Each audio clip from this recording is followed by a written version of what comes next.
Good evening, y'all. Welcome, newcomers and out of town people. Glad you're here. I'm glad I'm here. I'm definitely an alcoholic, and the way I can tell now is by driving through roundabouts, getting here, saying the Serenity Prayer a lot. Even though they call them traffic controls, there's no control. And when you get an alcoholic, I'm out of control. So the Serenity Prayer seems to help for me. And it's helped for a lot of one days at a time. I guess I got, sober 10/8/81. And so I got to hang around a lot of old timers out of the 50s. And they were tough. And, they always like to say I'm an alcoholic, and that's what I would say. But I'm chemically dependent. Not only alcohol, but anything I want to put in my body, that I can get inebriated on, that's what I would do. And today I don't have to do that with the grace of this program and my higher power.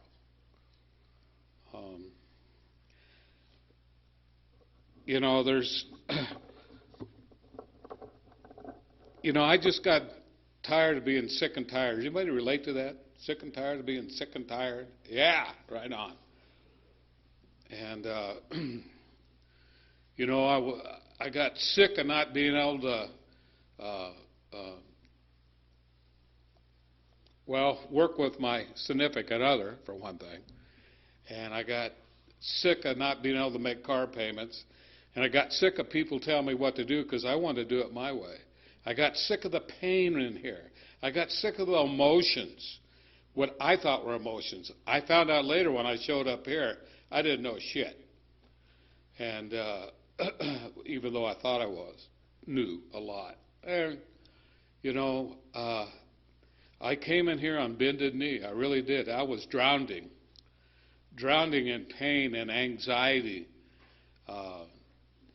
full of misery, about ready to lose the job I had for many years.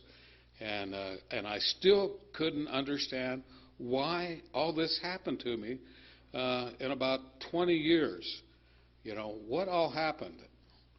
And when I reached age 35 after a couple wives and kids, I thought, I have to do something about this.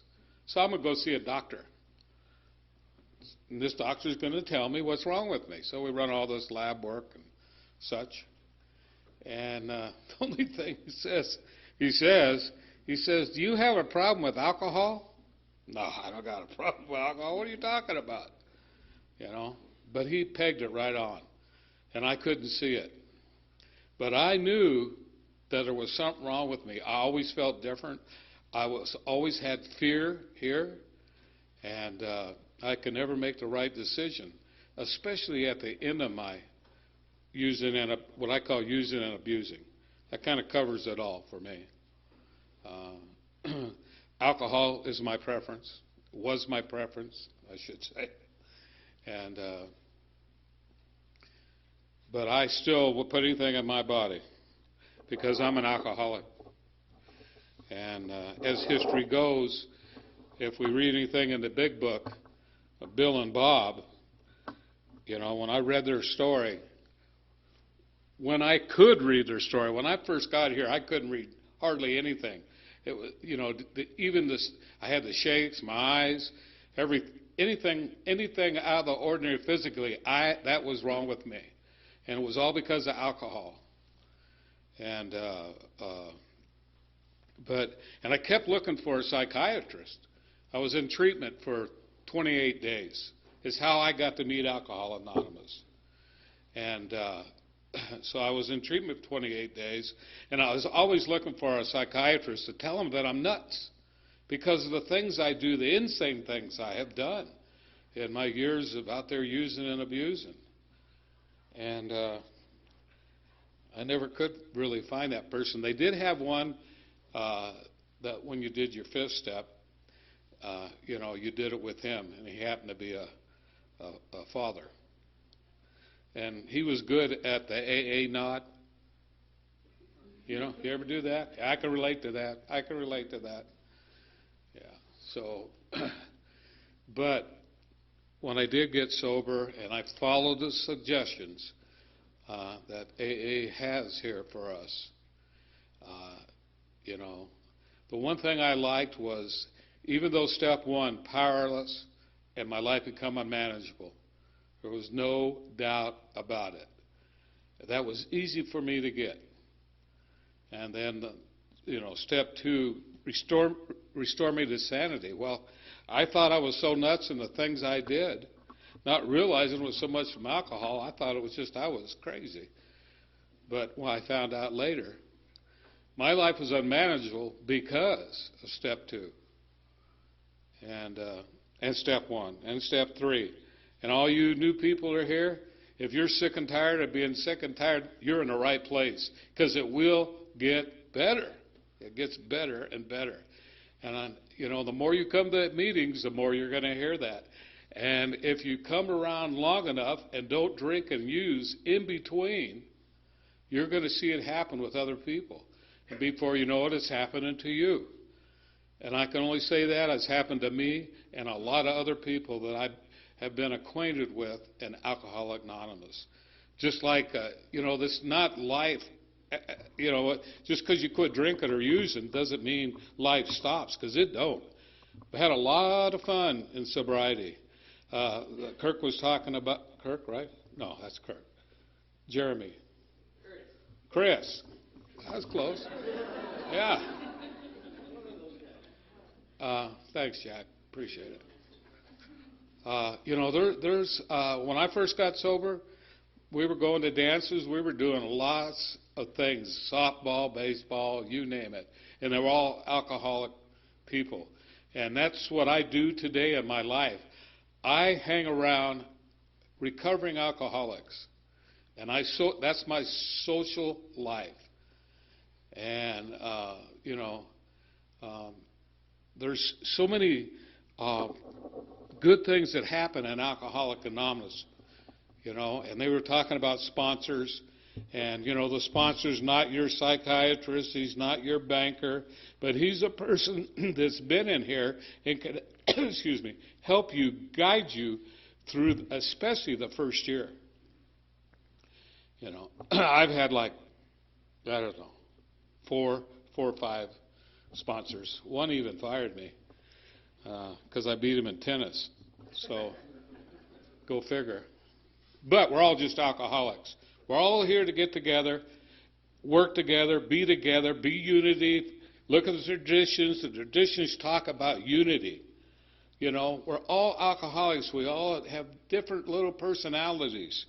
And the way we get along is from the traditions. And the way that we learn how to live is the steps. That's how I have learned to live my life as a recovering alcoholic for all these years, one day at a time. Is from the steps and studying. I have to study more now than I had to when I first got here, where I just do. You know, I like showing up. I like getting up in the morning and going to a meeting. And I don't work anymore. I'm retired, so I understand if you have a job and you got to work, or you're looking for a job to go to work, there are things in life that you have to do. But the tools that they give you here in Alcoholics Anonymous, with the steps in the big book, it's a gift. And they talk about it.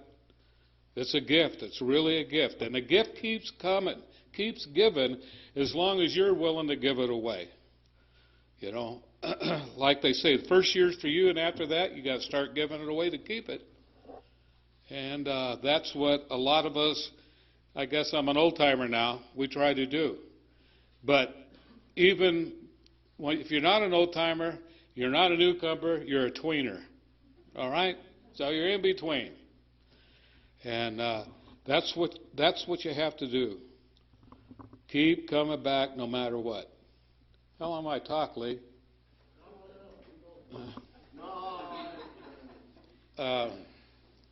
Okay. Friends, we're all from Chino Valley. It's that way. And Cowboy Town. and not that Prescott's not, but a little more cowboy left out there. And we have our own little clubhouse out there that we all meet all the time, and it's a great place to live your sobriety. Of course, Prescott's a good place to live sobriety. I actually come from California. Me and my wife about 10 years ago moved here from Northern California. We went to meetings up there, and it's where we got sober. As a matter of fact, just to show you how this program works, and it does work, is I was married 3 times drunk. I've been married sober 34 years.